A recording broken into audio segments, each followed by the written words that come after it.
Assalamualaikum warahmatullahi wabarakatuh. Salam sejahtera untuk kita semua. Salam Presidensial Institute. Pada hari ini kita akan berbincang-bincang mengenai bantuan likuiditas Bank Indonesia atau dikenal dengan BLBI.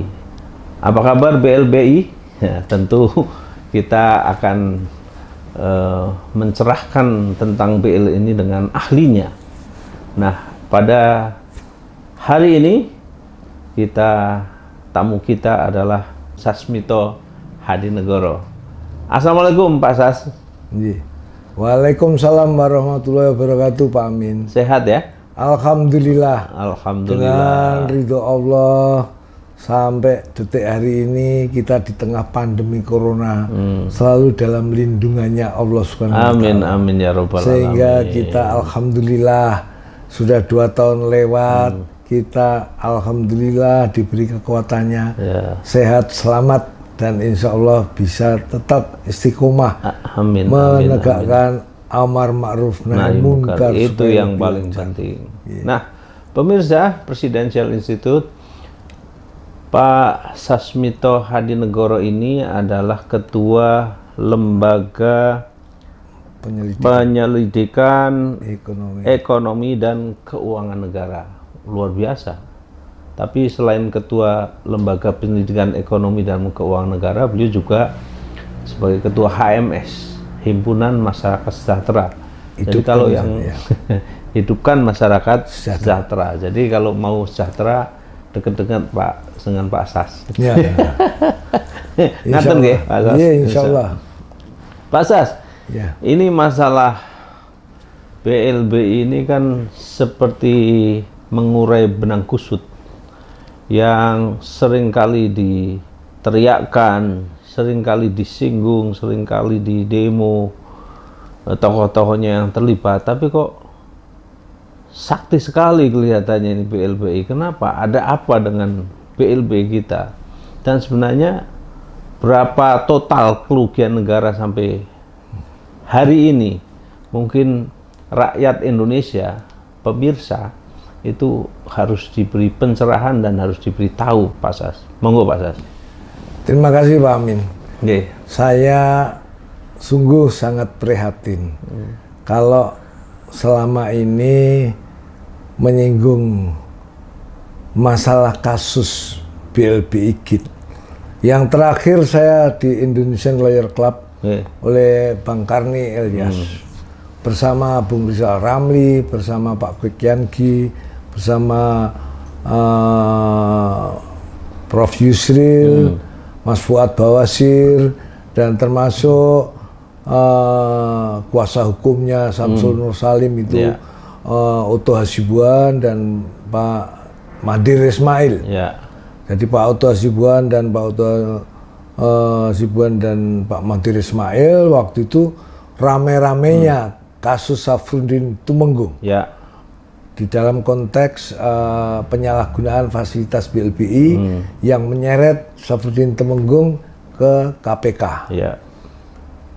Kembali saya ingin sampaikan, kalau orang melihat fasilitas BLBI GIT seolah-olah dianggap itu seperti Menteri Keuangan Sri Mulyani sendiri kadang-kadang membuat stigma BLBI GIT itu seperti warisan Orde Baru, masa lalu. 22 tahun dia malah mengatakan malah membayar bunga. Ini kalau saya dudukkan secara objektif, secara proporsional, seperti Bu Sri Mulyani Menteri Keuangan lupa, dia sendiri tahun 2003 belum jadi Menteri Keuangan, masih sebagai sekretaris KSSK, Menteri Keuangannya Pak Budiono. Justru menurut evaluasi yang saya lakukan selama lebih 10 tahun, BLBI GIT yang diwariskan oleh Presiden Soeharto almarhum, itu penyalahgunaan yang dilakukan oleh para obligor BLBI yang besar-besar, terutama waktu itu yang menerima fasilitas BLBI Antoni Salim sebagai pemilik BCA, Samsul Nur Salim pemilik bank, BDNI, Bob Hasan pemilik Bank Umum Nasional, ya. Usman Atmajaya yang punya Bank Danamon. Itu dari data yang lengkap konkret ada di saya juga, di mana Pak Fuad Bawazir tanggal 18 Mei 1998 menerima laporan dari Ketua BPPN waktu itu, Pak Iwan Prawiranata Kusuma. Ya. Itu melaporkan fasilitas BLBI yang patut diduga disalahgunakan baru senilai 135 triliunan, itu yang diwariskan. Baru? Ya. Itu warisan tanggal 18 Mei 98. Waktu itu Presiden Soeharto memerintahkan untuk menyelidiki dan itu di stop dan dituntaskan. Apa yang terjadi dengan penyalahgunaan BLBI harus ditegakkan hukumnya secara benar. Ya. Sayang seribu sayang, Pak Harto tanggal 18 Mei menerima nota dinasnya Pak Fuad Bawazir selaku Menteri Keuangan. Ya. Yang itu hebatnya di Indonesia itu ada Menteri Keuangan yang punya riwayat 40 hari itu 2 orang seingat saya. Pak Fuad Bawazir itu Menteri Keuangan 40 hari. Kok zaman Gus Dur ada Menteri Keuangan 40 hari itu kawan saya sih Dr. Rizal Ramli itu juga Menteri Keuangan 40 hari. 40 hari. Nah ini ceritanya itu setelah Pak Harto lengser, kemudian dilanjutkan pemerintahan Orde Baru, dilanjutkan dengan Orde Reformasi. Yang saat itu Bapak Reformasi misalnya Profesor Amin Rais, itu karena dianggap Orde Baru itu harus diturunkan karena KKN, karena korupsi, kolusi, dan nepotisme. Ini 22 tahun berjalan, rakyat pun melihat KKN-nya sekarang luar biasa. Luar biasa. Kalau dulu orang dianggap korupsi itu di bawah meja, zaman Habibie korupsi di atas meja. Kalau sekarang semeja-mejanya diangkut, gitu istilahnya. Bercandanya begitu. Nah, sekarang kembali kepada BLBI tadi, dengan adanya pergantian pemerintahan Orde Baru dengan mulainya Presiden Habibie sebagai wakil presiden, dengan Pak Harto berhenti, beliau itu menjadi presiden. Menteri Keuangan Rizal Ramli diganti oleh Menteri Keuangan Bambang Subianto. Nah, ini kemarin saya kebetulan Pak Fuad Rahmani, sayangnya hari ini tidak pas dolan ke sini. Itu cerita banyak tentang hal ini juga, karena waktu itu Pak Fuad Rahmani masih sebagai pejabat eselon 3. Di pajak, di Departemen Keuangan. Belum, di Departemen Keuangan, di Sekretariat Jenderal. Yang menangani masalah obligasi negara itu. Jadi intinya kasus pemberian fasilitas bantuan likuiditas Bank Indonesia yang 135 triliun, saya ingat sekali terbesar itu adalah untuk Antoni Salim.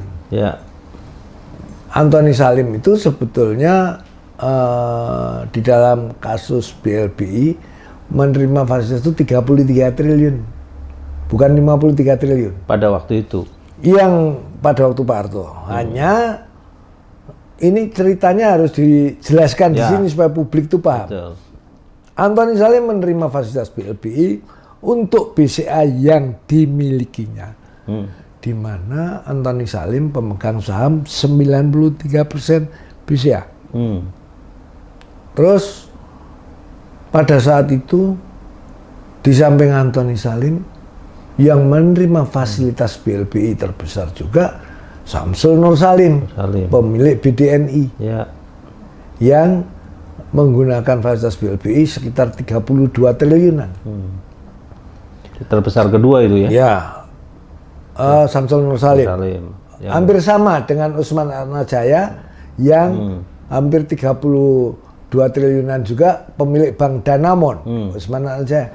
Jadi 3 orang ini hampir sekitar 99 triliunan. 3 orang ini. Antoni Salim, Samsul Nur Salim, Usman Atmajaya. Terus Bob Hasan, pemilik Bank Umum Nasional, itu hanya 14 triliun. ini yang terbesar itu 4 orang ini. Nah, yang lain-lain yang dikejar-kejar itu seperti Fadel Muhammad kemarin sampai dicekal, yang sekarang masih jadi wakil ketua MPR, itu punya Bank Intan, itu hanya menggunakan fasilitas 1,4 triliun saja. Dan yang lain-lain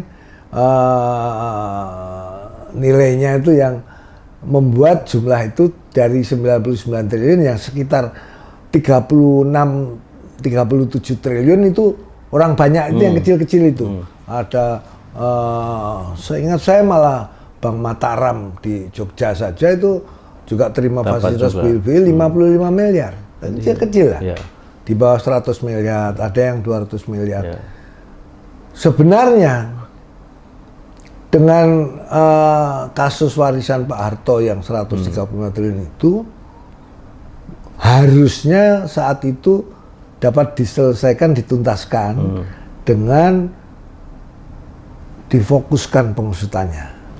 Tetapi pada saat Gubernur BI Syahril Sabirin, Presidennya Pak Habibie, Menteri Keuangannya Bambang Subianto, jumlah fasilitas BLBI-nya yang 135 triliun itu malah bertambah jadi hampir 210 triliun. Itu diakui Pak Bambang Subianto. Realnya 210 triliun. Itu karena akumulasi bunga atau karena Bukan, bertambah? ada tambahan. Oh. Jadi bertambah. Jadi ditambah lagi. Jangan itu penerimanya? jangan bicara bunga. Ya. Itu langsung dari Bank Indonesia. Jadi ini harap publik itu memahami. Jadi bantuan likuiditas Bank Indonesia itu diberikan oleh Bank Indonesia kepada bank-bank tadi dengan maksud untuk menolong supaya mereka tetap bisa survive, bisa hidup. Tapi tragisnya, yang diberi fasilitas BLBI misalnya seperti Antoni Salim, 33 triliun. Dia di sisi lain ini yang publik itu sekarang supaya clear. Dia sebagai pemilik BCA mengambil kredit dari bank miliknya sendiri senilai 53 triliun. Luar biasa. Nah, pada waktu ditagih fasilitas BLBI-nya, Antoni Salim itu mengatakan itu nggak mampu membayar. Dia hanya mencicil sekitar 8 triliunan, sisanya itu sekitar 33 dikurangi 8 triliun, itu sekitar 26 atau 28 triliun ya. Dia menyerahkan BCA atas kepemilikannya saham 93%. Intinya cerita BLBI Antoni Salim di sini itu selesai. Diserahkan tetapi BCA yang sekarang dimiliki pemerintah punya saham 93%. Sekarangnya waktu itu kan? Nanti dulu Bapak, pelan-pelan. Ini banyak kacau, publik itu nggak paham. Antoni Salim pemilik BCA tadi di luar tadi mengambil fasilitas BLBI tidak bisa mengembalikan. Dia itu mengambil kredit dari banknya sendiri senilai 53 triliun. Pada waktu penggunaan BLBI dia nggak bisa bayar, dia serahkan aja BCA. Selesai lunas BLBI-nya. Ya kan? BCA milik pemerintah. Sekarang pemerintah berhadapan dengan siapa yang menggunakan dana-dananya BCA. Ternyata si Mr. Antoni Salim tadi yang mungkin saking pintarnya, dia ngambil kredit dari banknya sendiri 53 triliunan, digunakan untuk diminta mengembalikan nggak bisa, menjawab, saya nggak punya duit. Itu ceritanya Pak Kwekiangi kepada saya.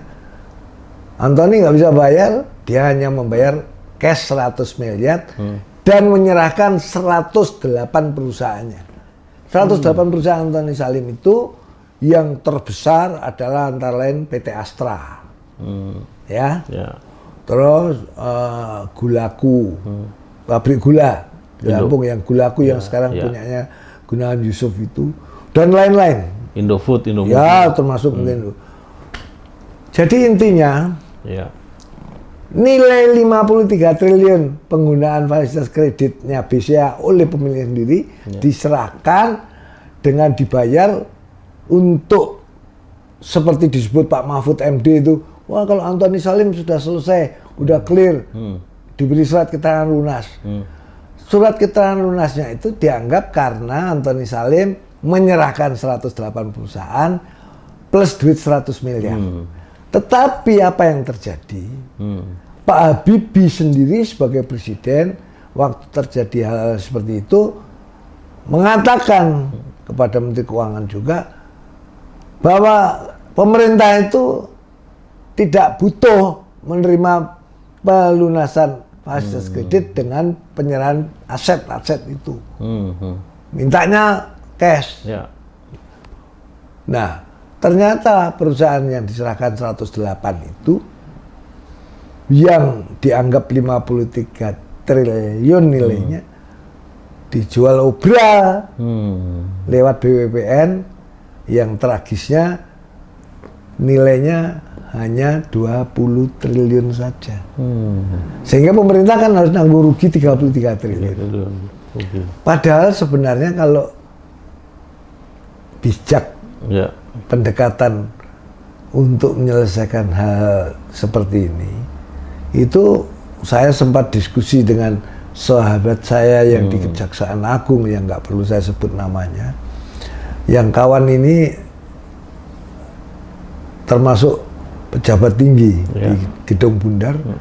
Harusnya beliau mengusulkan jangan perusahaan itu diambil oper, biarlah berjalan sesuai dengan manajemen, dikawal oleh tim pemerintah. Jadi tidak perlu dengan diambil alih oleh BPPN terus dijual obral. Tapi biarlah beroperasi, apakah itu Indofood, apa Gulaku dan sebagainya, dengan manajemennya didampingi pemerintah, sambil pendapatannya diterima untuk pelunasan kreditnya. Logika ini menurut saya memang lebih wajar, sehingga tidak memforsir pemerintah atau tim BPPN itu seperti dikejar target, harus asal laku. Sehingga itu apa yang terjadi? Recovery yang dilakukan, salah satu contoh seperti kasusnya Antoni Salim ini, sebagai obligor terbesar, itu negara rugi loh. Pasti. Ruginya 33 triliun. Ya. Jadi kalau sekarang ada pansus BLBI, DPD RI, fokus kepada satu obligor begini nih, kalau ditelisik lagi, apa yang terjadi? Maaf ya, patut diduga pada waktu BPPN melakukan penjualan obral, ada hengki-pengki. Story yang terbesar tahun 2003 adalah penyerahan BCA kepada negara oleh Antoni Salim, yang nilainya itu saat itu total asetnya 117 triliun. Gitu. Aneh sekali. Bisa direkayasa, dikatakan katanya dengan tender tertutup atau bagaimana waktu itu oleh Budiono, Dorojatun Kunchoro-Yakti Menteri Perekonomian, dan Laksamana Soekardi. Pak Kwek Kiangi ikut terlibat dalam suatu pertemuan, dikatakan sidang kabinet terbatas, tapi anehnya bukan di Istana Presiden atau di Kementerian Keuangan, tapi diatur oleh Pak Yusuf Kalla di kantor Departemen Kesehatan. Nah, di dalam konteks ini, kalau kita orang media bisa menduga supaya wartawan nggak tahu ada urusan penting yang luar biasa kok diadakan, ternyata penetapan penjualan BCA yang 51% sahamnya dijual kepada Farallon, miliknya Budi Hartono, owner Jarum Kudus, hanya dengan harga 5 triliun. Murah sekali. Ini sesuatu yang saya sampaikan kepada Pansus BLBI DPD RI, kepada Ketua DPD RI Pak Lanyala Mataliti. Kalau memang DPD RI merupakan representasi daripada perwakilan rakyat Indonesia yang 80 juta memilih senator-senatornya, mau betul-betul menegakkan keadilan dan kebenaran di tengah negara sekarang sedang shortage, BCA itu hari ini nilainya 700 triliun. Padahal waktu membayar 5 triliun, Budi Hartono, di dalam buku BCA itu ditempatkan obligasi rekapitalisasi pemerintah. Ini di luar fasilitas BLBI loh ya. Itu surat piutang negara. Surat piutang kepada negara oleh BCA. Jadi bank itu menerima obligasi rekapitalisasi pemerintah. Ditulis menjadi asetnya BCA. Itu nilainya 60 triliun. Yang setiap tahun diberi bunga 7 triliun. Masa sih ada bank sudah untung waktu itu kondisinya BCA tahun 2003 itu 31 Desember 2002 saya mempunyai laporan auditornya dan laporan tahunan BCA. BCA dalam kondisi yang bagus, dalam kondisi untung. Untungnya 5 triliunan. Itu dalam tempo 6 bulan setelah terjadi transaksi penjualan BCA 51%. Yang si Budi Hartono itu, bukan saya nyinggung soal apa hengki-pengki, saya mempersoalkan objektifnya saja. Common sense, pakai akal sehat. Betul. Orang membayar 5 triliun, 6 bulan dia terima dividen 585 miliar. Tahun 2004 dia menerima subsidi atau menerima bunga obligasi pemerintah. Kalau itu tidak disebut subsidi ya, tapi bunga obligasi rekap 7 triliun sampai 8 triliun. Terus menerus setiap tahun. Sampai hari ini. Nah, pada waktu saya tanggal 4 September 2018, sehabis kita gerakan HMS mengadakan demo besar di BCA Tower, kita meminta KPK untuk memeriksa seorang taipan seperti Budi Hartono yang patut diduga sebagai tukang tadah di dalam transaksi jual beli. Ibarat kata Anda ada mobil saja, harganya mobil itu Ferrari 5 miliar. Ini cuman dijualnya Ferrari kok dijualnya cuman 100 juta. Kan harusnya mencurigakan. Ya nggak mungkin. Iya kan? Ya. Tapi BCA yang 117 triliun itu dijual hanya 5 triliun. 5 triliun. Nah, ini yang saya berikan masukan kepada DPD RI supaya dalam pansus BLBI, kalau kita bicara BLBI, jangan kemana-mana, harus fokus. Betul. Yang terbesar. Nah, kembali kepada tadi itu, yang terbesar adalah BLBI, fasilitas BLBI itu kepada Budi Hartono Antoni Salim. Dan hubungannya dengan kaitan Antoni Salim yang merugikan negara 33 triliun. Walaupun dikatakan itu sudah dianggap itu keterangan lunas diberikan menurut Pak Mahfud MD sudah clear, tapi kita perlu dong mencurigai. Apakah ini nanti maaf jangan-jangan di buyback. Di dalam konteks BWPN itu kita boleh menelusuri banyak yang dibeli kembali oleh pemiliknya semula. Yang itu tidak boleh. Aturan main begitu nggak boleh. Nah ini perlu diteliti. Sekarang kalau misalnya orang yang mendapat fasilitas BLBI menyerahkan perusahaan, terus habis itu perusahaannya dibeli dengan harga cuma 20%, 25%. Nah terimanya kredit 100% nih. Terima kredit 53 triliun, sekarang ini dibeli cuma 20 triliun. Nah, pasti bisa menjadi orang terkaya di Indonesia. Coba lihat di daftar Forbes sekarang. Antoni Salim menjadi orang nomor 3 terkaya. Budi Hartono orang nomor 1. Sebelum mempunyai BCA, Budi Hartono nggak pernah masuk di dalam ranking orang terkaya. Kita ini tidak mengiri hati, sama sekali tidak. Tapi kita harus mengungkapkan dan menyampaikan. Sebagai seorang Muslim, saya istiqomah. Kalau ada suatu kemungkaran, itu harus kita hentikan. Agar azab itu tidak dikenakan secara merata oleh Allah Subhanahu wa Ta'ala kepada kita yang tidak ikut-ikut.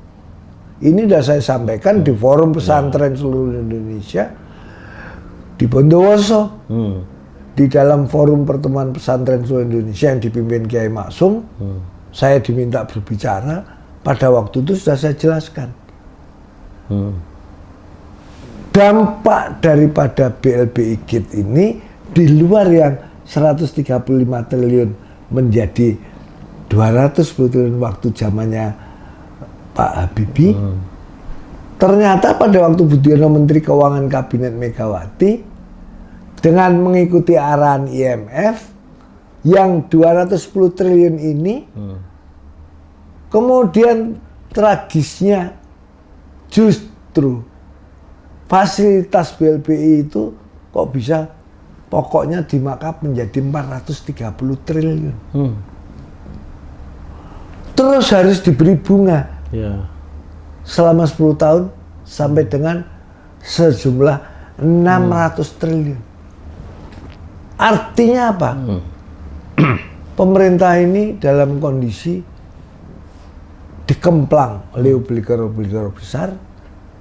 Kok bisa-bisanya malah bank-bank yang menjadi kroninya para obligor-obligor itu, baik bank pemerintah maupun bank swasta, semua mendapatkan fasilitas obligasi rekapitalisasi perbankan itu yang rata-rata hampir 80 triliun per tahun dibagi-bagi.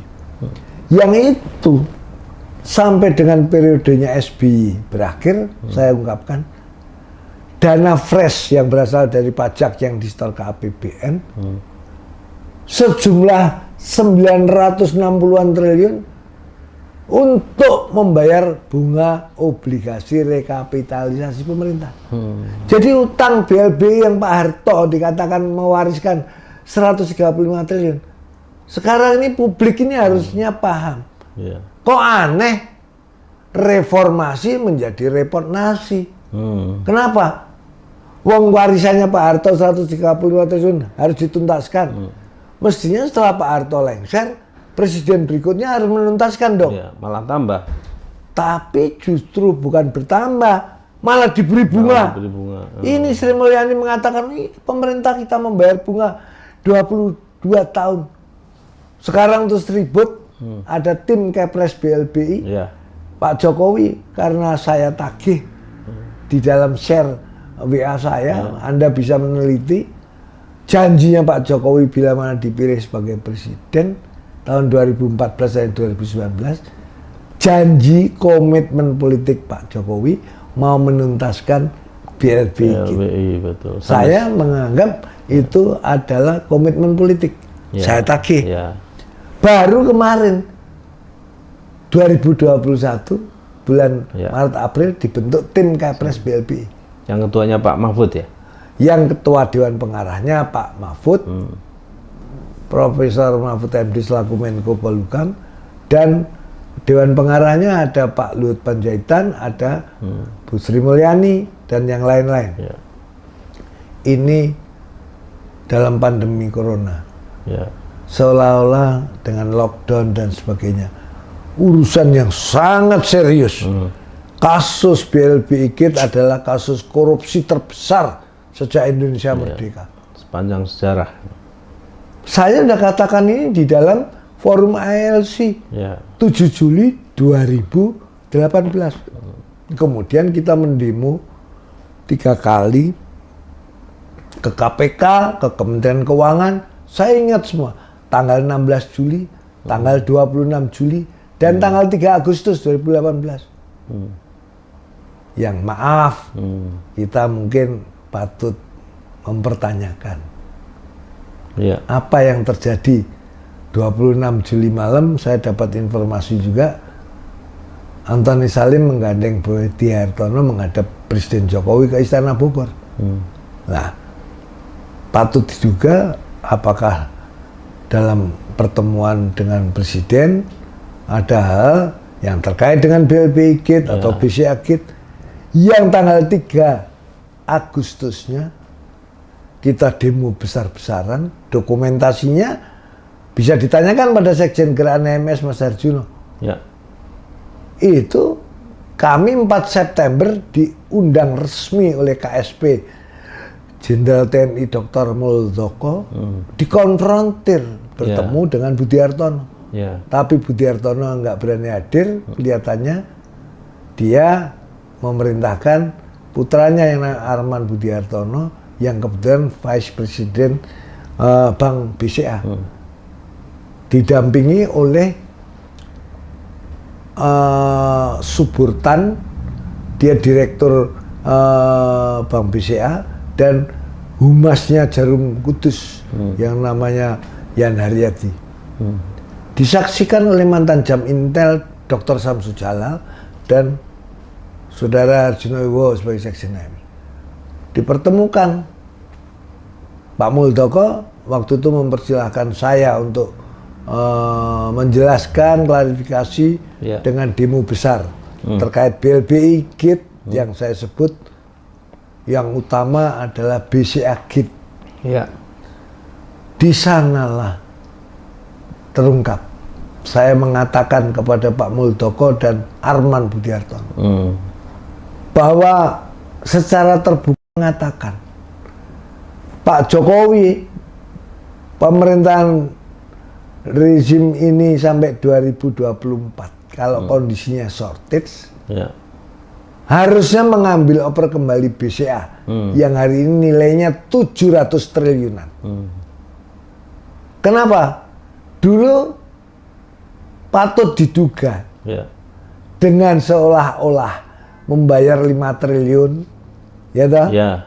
51% sahamnya. Padahal nilainya aset itu totalnya 117 triliun. Terus malah diberi bunga. Diberi bunga diakui oleh Suburtan. Sampai tahun 2009 waktu saya mengatakan, Anda kan menerima bunga obligasi rekap dari pemerintah. Maaf Pak, kami terima tahun 2009. Saya jawab, cukup. Anda mengakui ini adalah temuan baru.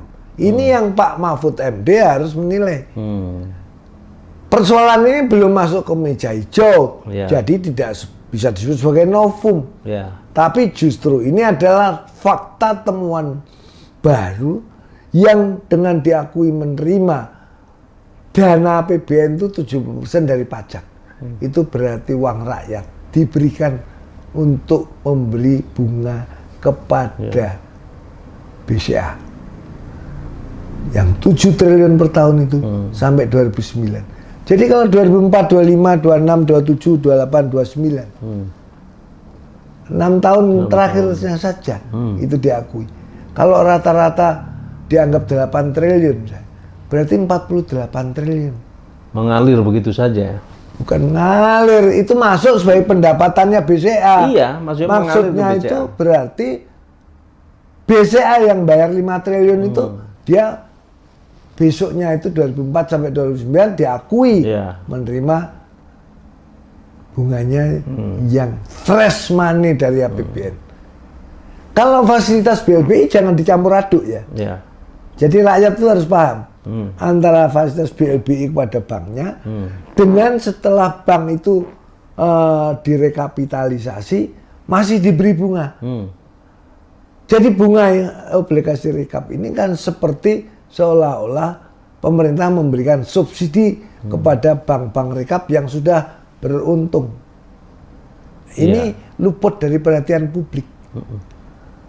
Di dalam kasus BLBI ini, memang masyarakat itu mungkin sudah terlalu banyak beban hidup dalam ekonomi sehari-hari. Apa yang saya ungkapkan, sebagian orang yang di kampus saja udah pusing kepalanya dengan angka triliun-triliun saya sebut. Betul. Wah, apa itu? Padahal ini milik Anda. Haknya Anda. Asetnya negara. Nah, saya memprihatinkannya seperti itu. Istiqomah. Sampai lebih 10 tahun. Sampai saya mendorong DPD RI kemarin dalam kasus BLBI di hadapan Profesor Mahfud MD di dalam rapat kerja dengan DPD RI tanggal 2 Desember saya langsung menjadi tamu diminta bicara. Pak Mahfud MD boleh Anda temuin untuk diajak bersedia untuk podcast itu. Kenapa? Karena Pak Mahfud MD sebagai Menko Polhukam, beliau sempat mengatakan, rekamannya juga ada. Ya.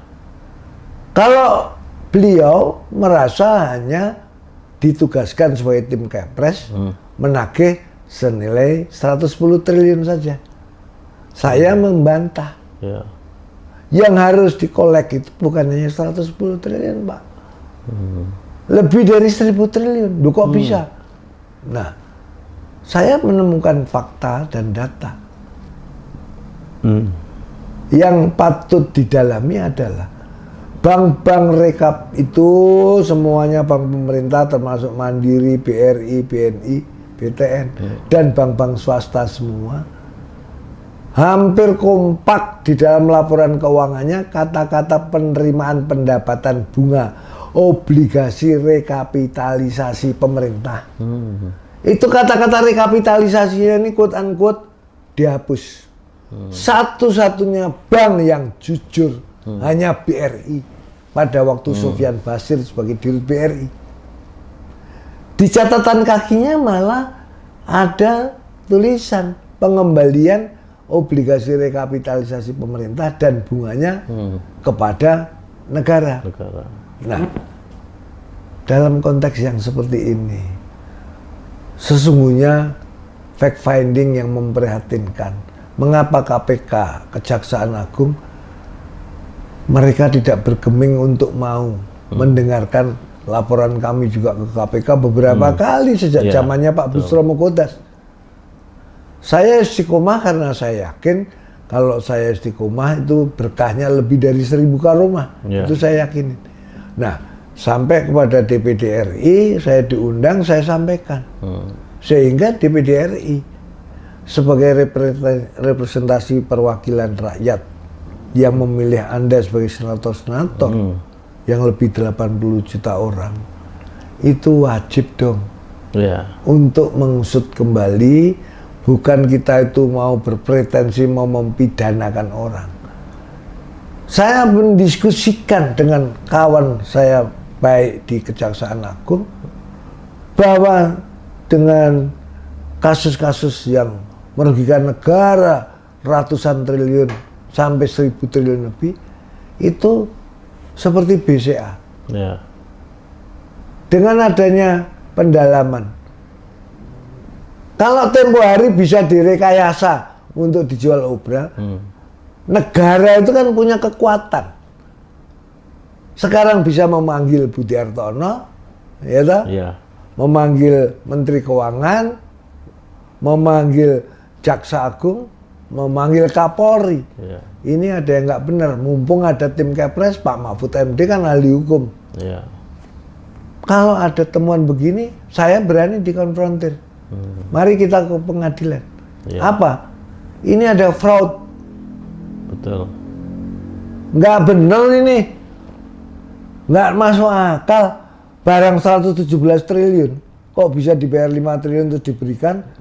Terus tanpa perubahan manajemen yang berarti. BCA itu sekarang menjadi bank yang lebih bagus dari bank pemerintah. Profitnya setahun aja 30 triliun lebih.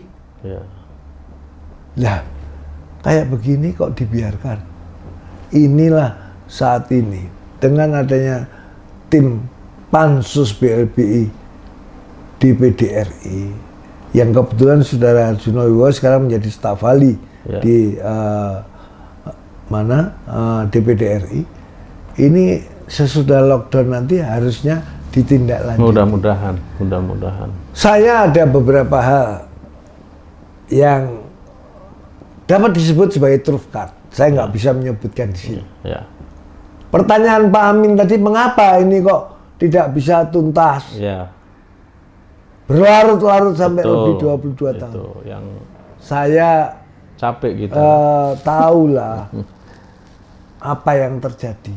Karena sesungguhnya yang terjadi 2003 itu yang terlibat bukan orang-orang biasa. Kalau Anda tahu dalam kasus-kasus di KPK, semua ketua partai, P3, Badar Kamsa masuk penjara, Surya Dharma Ali itu urusan ecek-ecek, Iya. masuk penjara. Ketua umum itu, Ya. apapun kenyataannya mereka menjadi pesakitan semua. Ya. Setia Novanto masuk penjara, ketua umum partai besar, Partai Golkar. Partai Golkar. Anas Urbaningrum, ketua umum. Demokrat. Kasus gratifikasi harian 580 miliar, masuk penjara. Nah ini yang patut diduga menyeret ketua umum partai, Anda pasti tahu sendiri siapa yang berkuasa tahun 2003. Kalau orang itu mau menegakkan hukum sebagai panglima, sebagai komitmen politik di era reformasi, bahwa komitmen politik era Orde Reformasi adalah demokrasi dan hukum sebagai panglima. Bahasa Jawanya ada yang perlu Anda cermati. Iya. Seyogianya jangan sampai dalam penegakan hukum di suatu negara itu ada pilih kasih, emban cindi emban siladan, bahasa Jawanya. Jadi dengan begitu, mohon maaf, di kasus BLBI BCA KIT, kasus BLBI BDNI KIT, siapa saja yang patut diduga waktu itu ikut terkait, katakanlah kayak ketua DPR RI waktu Setia Novanto kemarin masih menjadi ketua lembaga tinggi negara. Seperti apa sampai direkayasa mau untuk tidak bisa diseret ke pengadilan dengan pura-pura sakit dan sebagainya, akhirnya masuk penjara juga. Iya kan? Betul. Nah, di dalam konteks yang terkait dengan partai-partai siapapun juga harusnya, kalau patut diduga pada saat menjadi pejabat tinggi negara pun, ya harusnya perlu ditelisik. Iya. Biar fair. Siapapun saja yang ikut menandatangani sesuatu keputusan yang ada hal-hal yang patut diduga merugikan potensi keuangan negara. Kasus korupsi alat kesehatan, Profesor Dr. Siti Fadila Sopari, itu hanya urusan 1 miliar saja masuk penjara. Betul. Ya kan? Iya. Menteri Kesehatan sebelumnya Pak Ahmad Suyudi, serupiah pun nggak korupsi. Beliau malah ganti rugi menjual rumahnya 850 juta, masuk penjara. Sekarang seorang Menteri Keuangan seperti Budiono, apa bedanya dengan Siti Fadila Sopari? Kok Budiono waktu itu ikut merekayasa menjual BCA? Dalam kesempatan ini saya mau mengungkapkan kepada publik, orang itu doktor ekonomi, itu ilmunya itu di dalam praktek birokrasi keuangan negara, itu maaf ya, nggak penting, nggak dibutuhkan. Yang dibutuhkan cuma ilmu S1 maksimum S2, nggak perlu sampai PSD ahli moneter. Tapi harus ada disertasi khusus kelihatannya. Itu omong kosong. Boleh ditanya, boleh diuji, boleh dikonfrontir. Kalau debat dengan saya kalah dalam kasus BLBI dengan dokter-dokter seperti Budiono, Sri Mulyani, Darmin Nasution. Ijazah saya sarjana ekonomi dari UGM saya kembalikan, Pak Amin. Ya, artinya ini bisa menjadi bisa dijadikan disertasi khusus dalam hal ini, Pak Sas. Jadi terus harapan yang Pak Sas impikan sebagai ketua Lembaga Penyidikan Ekonomi dan saya mengharapkan hukum ditegakkan dengan seadil-adilnya. Artinya haknya publik itu mestinya menikmati fasilitas subsidi kesehatan, pendidikan, kebutuhan pokok itu lebih diperhatikan negara.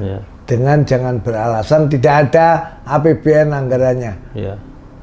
Tapi sementara subsidi atau pemberian bunga kepada bank-bank yang sudah beruntung triliunan seperti Bank Mandiri, BNI, BRI, apalagi bank swasta seperti BCA. Kalau yang bank pemerintah masih mending, masih store dividen kepada negara, masuk dalam penerimaan negara bukan pajak, istilahnya ada dividen. Tapi bank-bank swasta, BCA yang terbesar, Bank Niaga, penerima obligasi rekapitalisasi pemerintah itu ada Bank Lipo yang udah dijual pun itu dalam catatan saya menikmati fasilitas obligasi pemerintah 7 triliun. Sinarmas menerima juga. Mereka terus merubah banknya semua. Iya kan? Iya. Sinarmas sekarang patut diduga menjadi Maybank juga itu. Jadi pada punya ilmu bunglon ya? Ya, metaformose. Sama di dalam kasus Bank Senturi. Sudah menjadi dijual jadi Citras. Itu negara dirugikan juga kasusnya. Untuk Bank Senturi nanti satu edisi podcast khusus. Iya Pak, ya. Nanti saya jelaskan. Tapi intinya di dalam konteks dengan BLBI ini, kalau Pak Amin menanyakan kepada saya jujur aja, kalau ceritanya diteror apa tidak, udah diteror saya. Sejak sebelum pansus BLBI DPD RI ini dibentuk, begitu saya habis dipanggil DPD RI bertemu dengan Pak Mahfud MD, ada seseorang yang menyampaikan ada pesan bahwa Pak Sas mau dieliminasi, mau disewakan sniper dari Hong Kong, triad dari Hong Kong. Ini bukan ngarang saya. Orangnya masih hidup, saya berani dikonfrontir. Dan siapa orang itu? Ya orang ini juga kebetulan dekat dengan lembaga intelijen juga dan dekat dengan rezim ini juga. Saya menjawab, Mas, usia saya ini tahun 2022 ini alhamdulillah sudah 70 tahun. Rasulullah itu cuma 63 tahun. Jadi saya sudah diberi Allah bonus 7 tahun. Sehingga apa yang saya lakukan? Istiqomah. Hampir 12 tahun ini menegakkan hukum untuk menuntaskan BLBI KIT. Itu saya kembalikan kepada Allah Subhanahu wa taala. Saya meyakini firman Allah yang ada di dalam surat Al-Hadid ayat 5. Lahum mulkus samawati wal ardh wa ilallahi turja'ul umur. Miliknya lah kekuasaan bumi langit seisinya. Kembalikan segala urusan kepadanya. Sehingga saya itu termasuk miliknya Allah. Apa yang semua terjadi, lahir, jodoh, rezeki, mati, dan tumurun pun wahyu, itu raiso digerayang, nggak bisa diraba.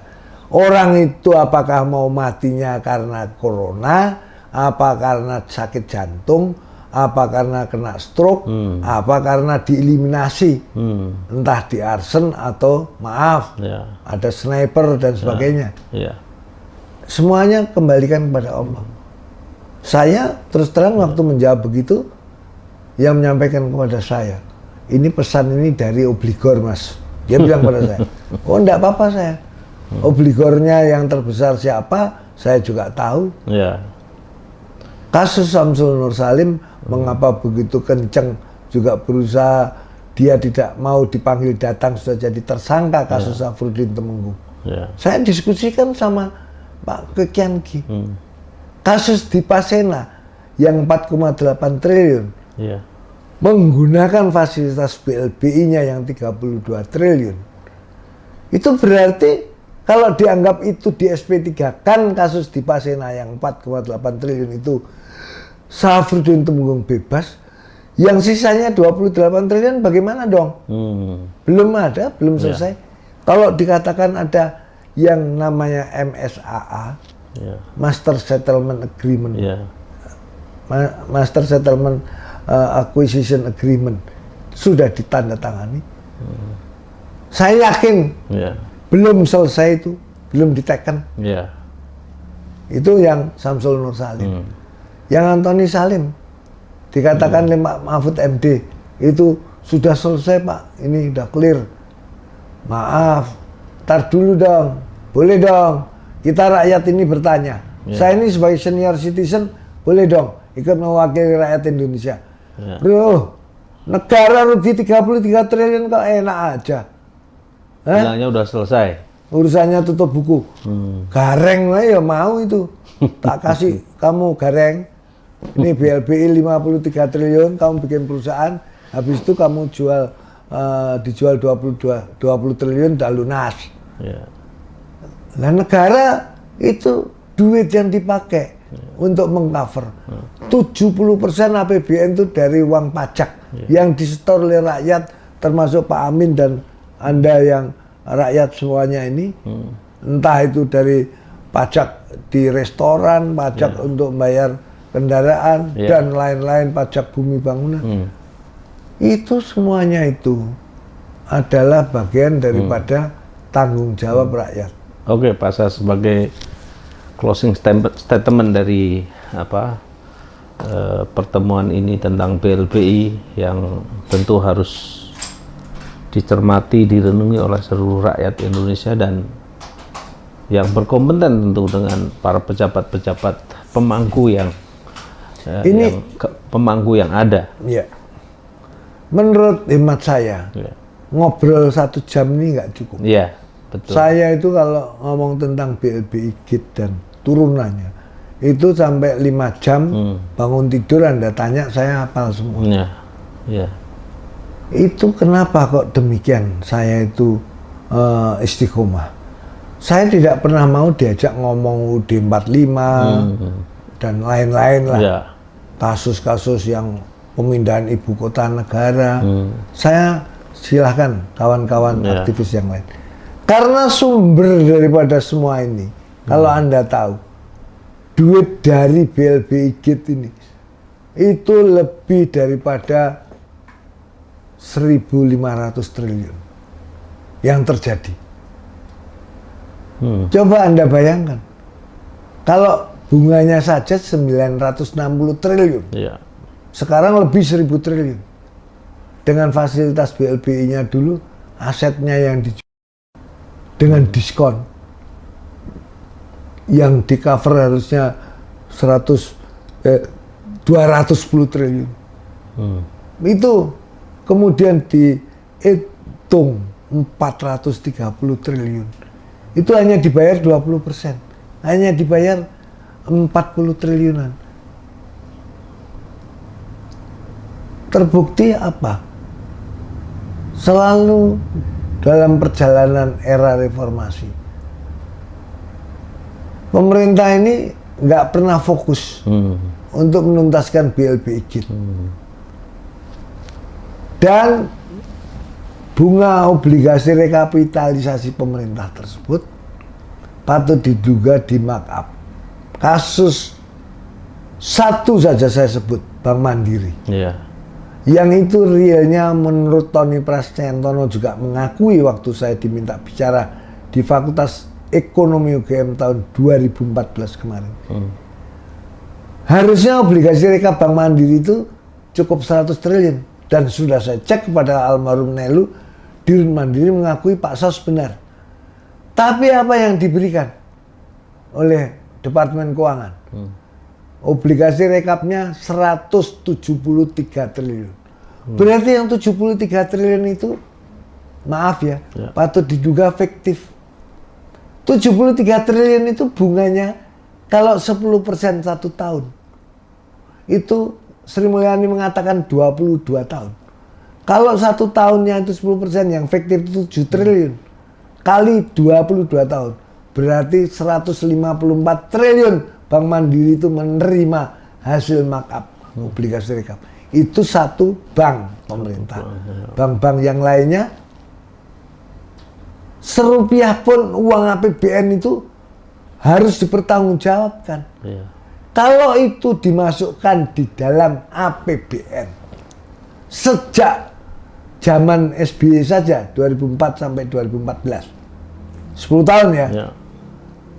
APBN itu adalah undang-undang Kalau di dalam APBN itu, yang Sri Mulyani mengakui 22 tahun itu membayar bunga, saya menemukan fakta, diakui oleh BRI juga, itu obligasi rekapnya itu ada yang dikembalikan. Sementara Bank Mandiri menjual obligasi rekapitalisasi pemerintah itu kepada Standard Chartered Bank, ke bank internasional. Negara itu berarti kan dirugikan. Iya. Dan di situ dengan saya menemukan adanya yang over markup itu tadi daripada obligasi rekap, berarti kan itu cacat hukum. Di dalam komponen APBN ada pos yang ada yang cacat hukum. Sebenarnya pada waktu 10 tahun Presiden SBY aja, kalau DPR RI itu serius mau mengajukan hak angket, itu bisa menjadi interpelasi. Nggak usah untuk membicarakan kudeta dan semacamnya, menjatuhkan pemerintahan. Undang-undang APBN-nya cacat. Itu berarti presidennya harus bertanggung jawab. Oke, Pak Sas. Luar biasa para pemirsa pecinta Presidensial Institute. Kali ini memang saya lebih banyak mendengarkan petuah-petuah dari Pak Haji Sasmito Hadinegoro, karena beliau menguasai betul apa yang disebut dengan permasalahan-permasalahan yang terkait dengan bantuan likuiditas Bank Indonesia, yang dari rezim ke rezim sampai rezim kali ini selalu berjanji akan dituntaskan, tetapi kenyataannya tidak juga pernah tuntas. Beliau, Pak Sas, menyitir satu pepatah Jawa yang luar biasa sekali. Bansinde, jangan bansinde bansiladan. Bansiladan. Jangan bansinde bansiladan. Jangan pilih kasih. Jangan pilih kasih. Kalau memang siapapun orang yang bersalah, ya proses hukum sesuai dengan ketentuan negara kita adalah negara hukum. Karena kita menganut negara hukum, bukan negara kekuasaan. Jadi Reichstag bukan Mastat. Sedunguk batuk senyaru bumi, kata orang Jawa yang lain. Demikian, insya Allah kita akan lanjut pada sesi yang akan datang, tentu dengan keterlibatan beliau mengungkap kasus-kasus keuangan negara yang merugikan keuangan negara beratus bahkan beribu triliun. Terima kasih. Wassalamualaikum warahmatullahi wabarakatuh. Merdeka!